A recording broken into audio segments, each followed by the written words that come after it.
अस्सलाम वालेकुम। एक नई यूज़फुल वीडियो के साथ मैं डॉक्टर अयूब हूँ और आप मेरा यूट्यूब चैनल देख रहे हैं आगे बढ़ो बेहतर जियो विद डॉक्टर अयूब।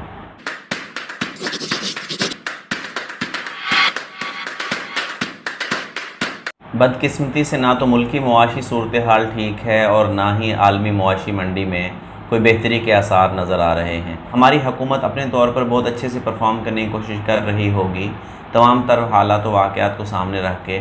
इसी तरह आलमी मुआशी मामलात भी किसी एक स्टेक होल्डर के हाथ में नहीं हैं, बहुत सारे प्लेयर्स उसमें इन्वॉल्व हैं। पहले हम थोड़ा सा आलमी मुआशी सूरत हाल पर बात कर लेते हैं, क्योंकि इस वक्त जो मुल्की मुआशी सूरत हाल ख़राब है उसमें काफ़ी हद तक आलमी मुआशी सूरत हाल का हाथ है। जैसा कि आपने देखा कि रशिया यूक्रेन की वॉर में रशिया जंग बंद करने का नाम नहीं ले रहा, और जबकि अमेरिका ने एक तरफ़ा मुआशी पाबंदियाँ रशिया पर आयद की हैं और यूरोपियन यूनियन अभी तक डामाडोल है। यूरोपियन यूनियन को अभी तक समझ नहीं आ रही कि वो क्या करें, क्योंकि जो बड़ी क़ुव्वतें हैं यूरोपियन यूनियन में वो रशिया के साथ टाइज़ ख़त्म नहीं करना चाहते। वो ये नहीं चाहते कि कहीं ऐसा ना हो कि हम रशिया से ऑयल और गैस इंपोर्ट करना दरामद करना बंद कर दें और उससे जो एक नया आलमी मुआशी बहरान पैदा होगा, तेल और गैस की कीमतों में जो इजाफ़ा होगा वो काफ़ी प्रॉब्लमेटिक होगा। इससे पहले भी हमने देखा कि यूरोप के अंदर, अमेरिका के अंदर, यूके के अंदर जो महंगाई है वो पिछले कई डेकेड्स का रिकॉर्ड तोड़ रही है। यूएस के अंदर पिछले 40 सालों में सबसे ज़्यादा अफरात ज़र की शरह हुई है इस वक्त। यही वजह है कि 22 साल में अभी तक यूएस के मरकज़ी बैंक ने सबसे ज़्यादा शरह सूद में इजाफ़ा किया है। उसकी वजह यह है कि वो महंगाई को कंट्रोल करने के लिए हर मुमकिन कोशिश कर रहे हैं। आलमी मंडी में महंगाई के साबिक़ की वजह से, रशिया यूक्रेन की वॉर की वजह से जो डॉलर है उसकी डिमांड में मुसलसल इजाफ़ा हो रहा है, क्योंकि डॉलर को सेफ़ हेवन या एक महफूज सरमायाकारी समझा जाता है। ये वजह डॉलर की डिमांड में इजाफ़ा अगर होगा तो उससे एक्सचेंज रेट या जो शरह तबादला है वो मुसलसल बढ़ती रहेगी। यानी जैसे पाकिस्तानी रुपया आपने देखा कि रुपये के मुकाबले में डॉलर की कदर में मुसलसल इजाफ़ा हो रहा है और डॉलर के मुकाबला में जो रुपये की कदर है वो कमी का शिकार है, वो हिस्ट्री में सब कम तरीन सतह पर पहुँच चुकी है। इसके साथ साथ जो डॉलर का रेट है वो डबल सेंचुरी की तरफ रवां दवां है। ये तो आलमी मंडी की सूरत हाल थी। आलमी मंडी ऑफ कोर्स हमारे कंट्रोल में नहीं है। इसी तरह जो मुल्की मुआशी सूरत हाल है वो भी कुछ अच्छी नहीं है। एक तरफ हमारे ज़र मुबादला के ज़खायर बहुत तेज़ी से कम हुए हैं, दूसरी तरफ गैर यकीनियत की वजह से लोगों को लगता है कि कीमतों में और इजाफ़ा होगा, उसकी वजह से भी कीमतों में इजाफ़ा हो जाता है। लोग पहले से ही चीज़ें स्टॉक करना शुरू कर देते हैं और जो चीज़ें इस वक्त मार्केट में हैं उनका रेट भी बढ़ाने की कोशिश में हैं, क्योंकि उन्हें ये लगता है कि अगर चीज़ नहीं भी बिकेगी तो भी आने वाले दिनों में महंगी हो जाएगी। दूसरी वजह इसकी पेट्रोलियम की प्राइसेस हैं। पेट्रोलियम की प्राइसेस हमारी ख़ित्ते में सबसे कम हैं। IMF है वो हमें मुसलसल ये कह रहा है कि आप अपने मुल्क से सब्सिडी का ख़ात्मा करें। सब रिसर्च ये शो करती है कि सब्सिडी का ओवरऑल इकॉनमी को नुकसान ही होता है। उसकी वजह यह है कि सब्सिडी कोई किसी ने और ने तो हमें देनी नहीं है। ये ऐसे ही है जब इसे हम एक जेब से पैसे निकाल के दूसरी जेब में डाल दें, यानी हमारा ही पैसा, आवाम का ही पैसा आवाम को ही डिफरेंट तरह से लौटा दिया जाता है। ये एक नशे की मानंद है, ये एक धोखा है या महंगाई कम करने का एक मसनूई तरीका है जो कि कारआमद नहीं रहेगा। सब्सिडी बिजली पे हो या तेल पे हो, गैस पे हो, खाद पे हो, लंबे अरसे में हमें ये ख़त्म करना ही होगा। हुकूमत के लिए इस वक्त आगे समंदर और पीछे खाई वाली सूरत हाल है। अगर हुकूमत तेल की कीमतों में IMF के कहने पर सब्सिडी ख़त्म करती है और तेल की कीमतों में इजाफ़ा करती है तो उसकी पॉलिटिकल बेस ख़राब होती है, उसको वोट बैंक के जाने का मसला है।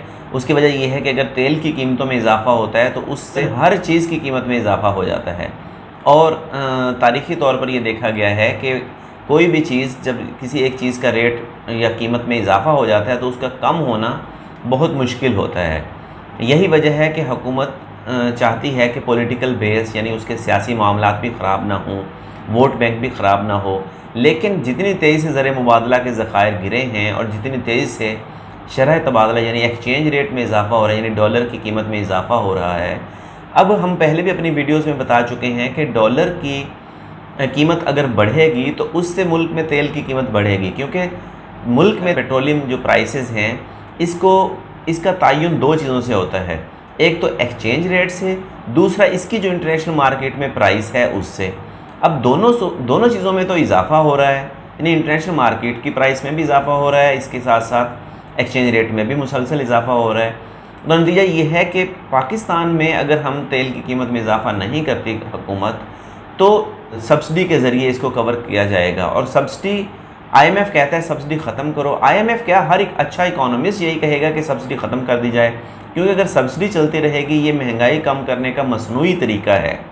ये जैसे मैंने कहा कि अपनी ही जेब से पैसे निकाल के दूसरी जेब में डाल के खुश हो लिया जाए कि मेरी आमदनी में इजाफा हो गया है। ये एक नशे की मानंद है। ये नशा आहिस्ता आहिस्ता कम करके ख़त्म किया जा सकता है, और इसका तवील अरसा में या लंबे अरसा में इसका वाहिद हल यही है कि इसको ख़त्म किया जाए और मईशत को तलब और रसद की क़ुव्वतों पे छोड़ा जाए। जिस चीज़ की तलब में इजाफा होगा उसकी कीमत में भी इजाफा हो जाएगा, जिस चीज़ की तलब कम हो जाएगी उसकी कीमत कम हो जाएगी। इस तरह अगर किसी चीज़ की रसद में इजाफा हो जाएगा तो उसकी कीमत कम हो जाएगी। जैसे हमने अभी देखा कि पिछले 4 हफ्तों में महंगाई में काफ़ी इजाफा हुआ है। उसकी दो वजूहात हैं। वो अगर किसी और की हुकूमत होती तो उसमें भी होता। पहली वजह है वो ये कि ईद की वजह से तलब में इजाफा हो गया था। अशिया व खिदमात की तलब में जब भी इजाफा होगा तो कीमतों में इजाफा होगा।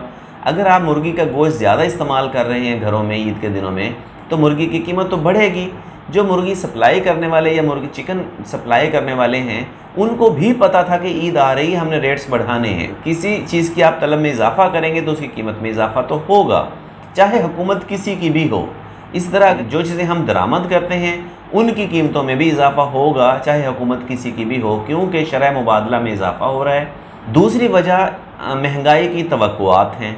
महंगाई की तवक्कुआत क्योंकि बहुत ज़्यादा हैं तो इसलिए भी इजाफा हुआ है। IMF किसी हमारा कोई ब्रदर मुल्क तो है नहीं कि वो हमें पैसे देगा या हमें भीख दे देगा। या IMF तो एक एडवाइज़री काउंसिल है। IMF एक इदारा है जो कुछ मुल्कों से पैसे लेके दूसरे मुल्कों को हेल्प आउट करता है। जिन मुल्कों में शरह सूद कम है, 0.5% है या 1% है या लेस देन 1% है या 0.25% है, वो उनको पैसे देते हैं। और जहाँ उन्हें ज़्यादा शरह सूद मिलती है वहाँ पे वो पैसे उनको कर्ज़े के तौर पे दे देते हैं।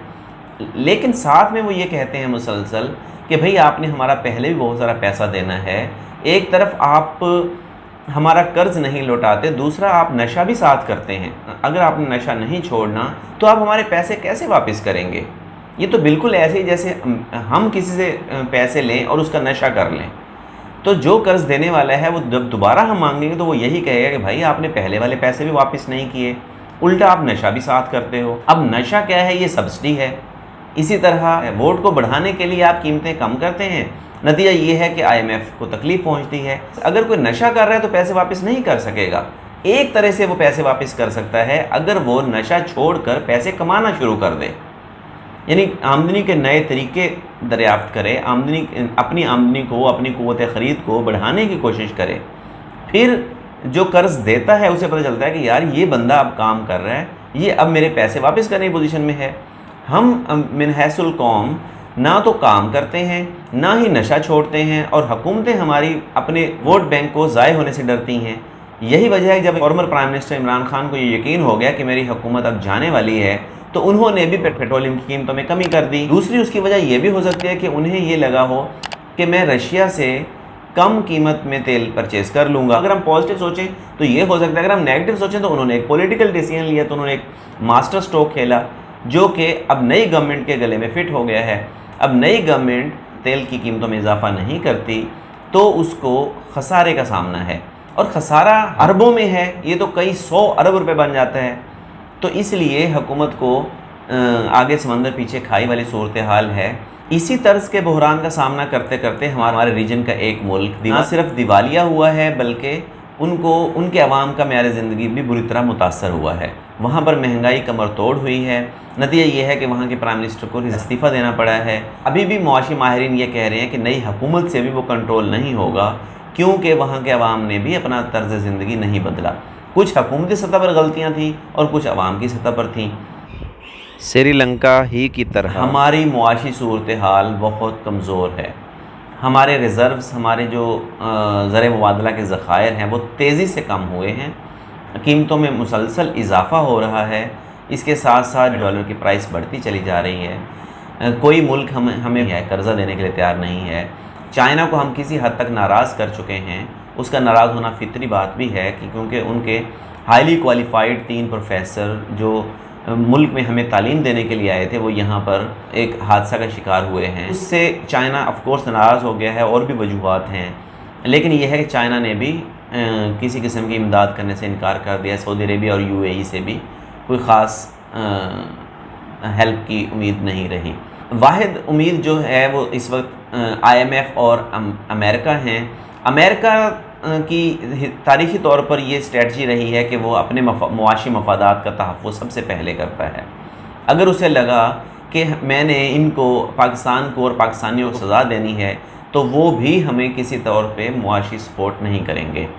और वो मुआशी सपोर्ट इसलिए भी नहीं करेंगे क्योंकि उनको तो फ़ायदा पहुँच रहा है यहाँ पर गैर यकीनी सूरत हाल से, यहाँ पर दिवालिया के ख़तरा से, यहाँ महंगाई से। तो उनकी करेंसी है उसकी तलब में मुल्क में बहुत इजाफा हो गया है। लोगों ने डॉलर को स्टॉक करना शुरू किया हुआ है। मुल्क में डॉलर की तलब में इजाफा की वजह से इसकी कीमत में इजाफा हो रहा है। अब वो चाहे गैर यकीनी सूरत हाल की वजह से है, सियासी सूरत हाल की वजह से, या ख़राब मुआशी सूरत हाल की वजह से। मगर US इस बात में खुश रहेगा पाकिस्तान के 225 मिलियन लोग उसकी करेंसी की तलब में इजाफा किए हुए हैं और उसकी करेंसी की तलब में मुसलसल इजाफा हो रहा है, उसकी कीमत बढ़ रही है।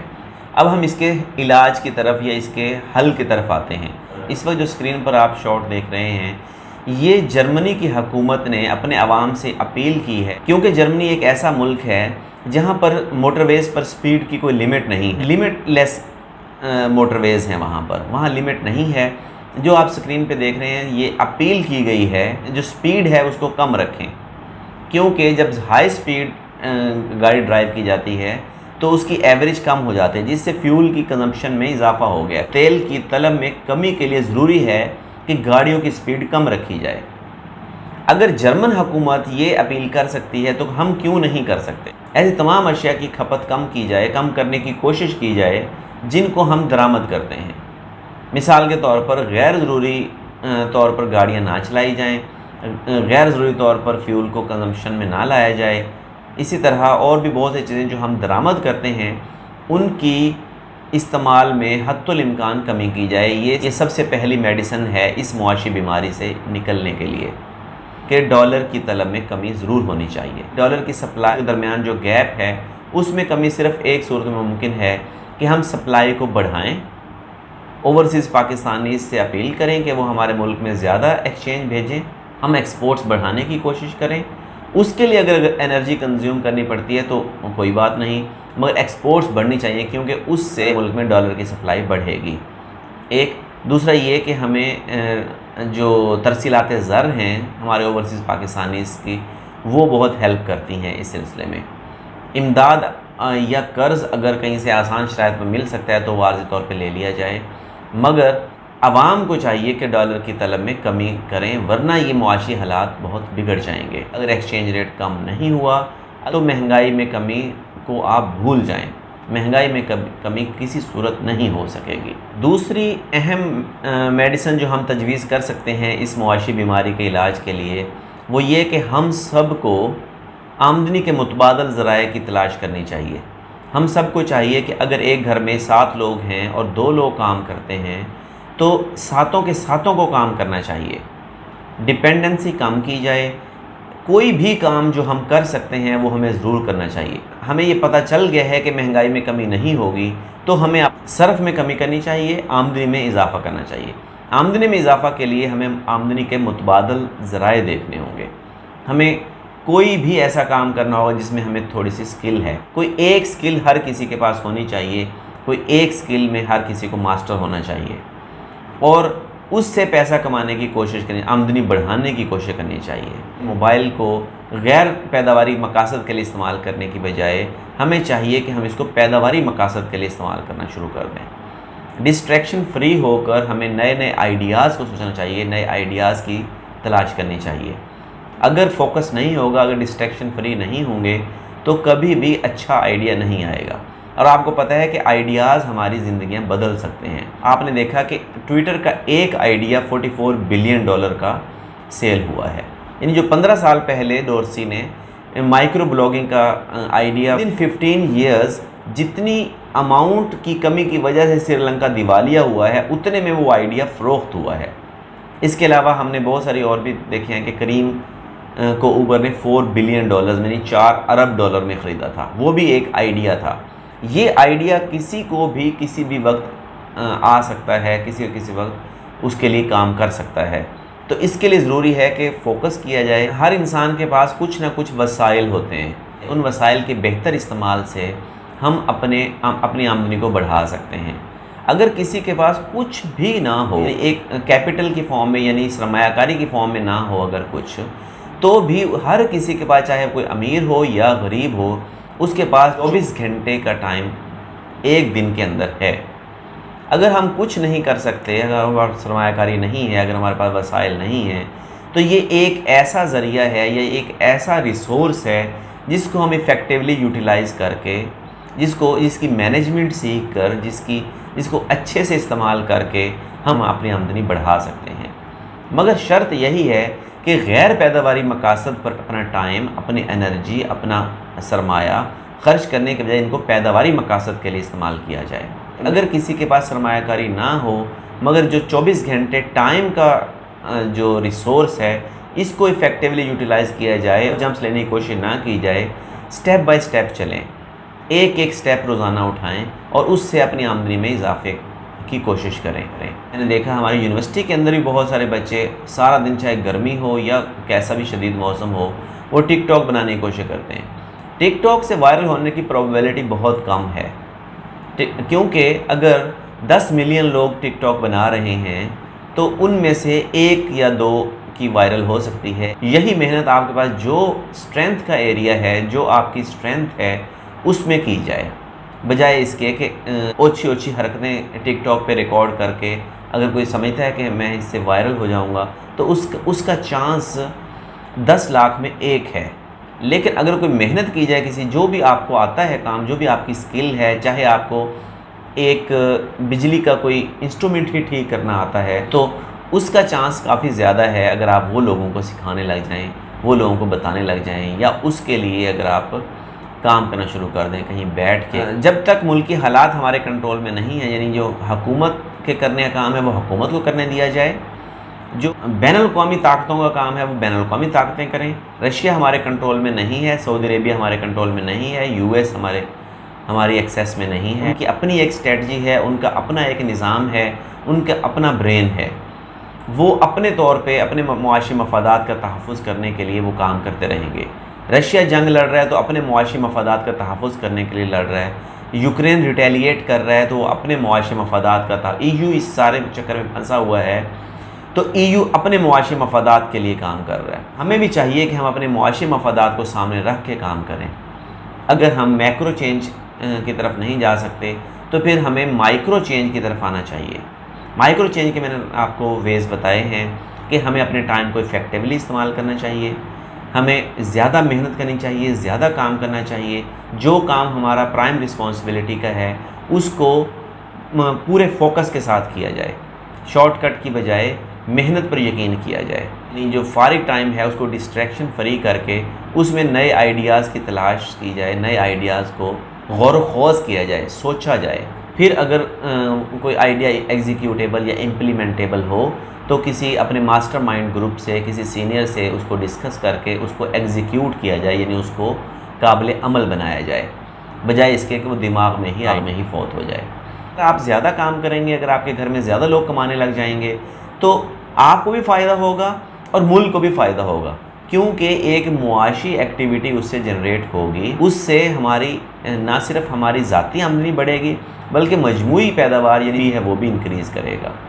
मैं इसको क्विकली रिवाइज़ कर देता हूँ कि डॉलर की तलब में कमी करने की कोशिश की जाए, डॉलर की सप्लाई या रसद को बढ़ाने की कोशिश की जाए, दरामदात की हौसला शिकनी की जाए, ऐसी चीज़ों का इस्तेमाल कम से कम किया जाए जो सिर्फ मजबूरी के वक्त किया जाए, जो हम दरामद करते हैं। टाइम को अच्छे से इफ़ेक्टिवली मैनेज किया जाए। अमीर और गरीब दोनों के पास 24 घंटे हैं, मगर अमीर इसलिए अमीर है क्योंकि वो 24 घंटे को अच्छे से मैनेज करता है। ये रिसोर्सेज में दी मोस्ट प्रेशियस रिसोर्स है, यानी ये कीमती तरीन चीज़ है, इसको अच्छे से इस्तेमाल करना चाहिए। इसके अलावा घर में जितने लोग हैं उन सबको काम करना चाहिए, नई नई स्किल्स सीखने की तरफ फोकस करना चाहिए। जो स्किल है उसमें एक्सेल करना चाहिए, उसमें ग्रो करना चाहिए, उसको लोगों को, दूसरों को सिखाना चाहिए, और उससे फिर आपको भी जिसको हम विन विन कहते हैं, अगर मुझे कोई चीज़ आती है और मैं दूसरों को सिखाऊंगा तो उससे उनको भी फ़ायदा होगा और मुझे भी फ़ायदा होगा। मुझे उम्मीद है कि आपको मेरी ये वीडियो पसंद आई होगी। बहुत शुक्रिया।